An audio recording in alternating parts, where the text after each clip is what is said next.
On the program, Professor. Do you see a correlation between the anti-immigrant language that we've heard in American politics with some of the recent mass shootings?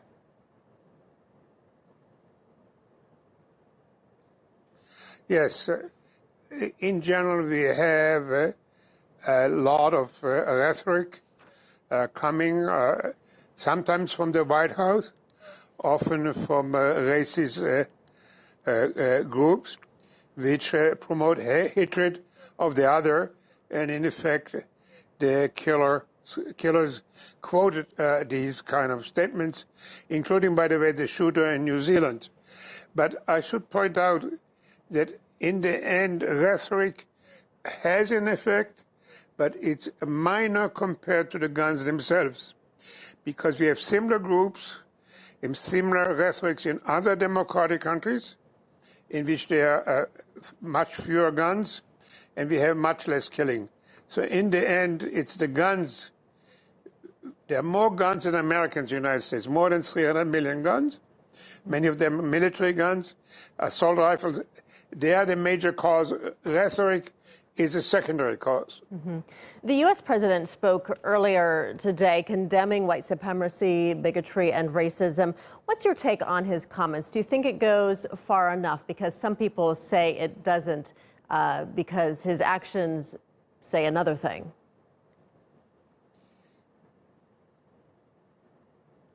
You're absolutely right. Also with President Trump, you usually have to wait 5 minutes and he will take back what he said.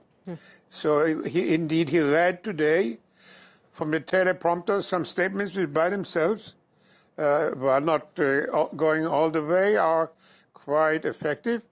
But you can never tell with him. He usually takes back these kind of things very quickly.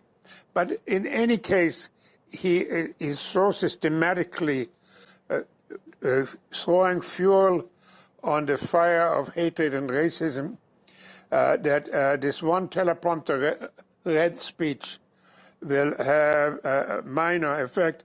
Above all, even in that speech, his main attention is deflecting attention to where it should be by focusing on mental illness. And again, mental illness is an issue, but it's not the major issue. There are mental illness problems in other countries, but when they don't have easy access to guns, we have many fewer deaths. Let me just give one example beyond the shootings, which of course distress us all. Each year in the United States, 1,000 children are killed by playing with guns because their parents have guns and the children play with them. Can you imagine a family where a 6-year-old has happened, shoots an 8-year-old brother dead, how that affects the family and his life and everybody else?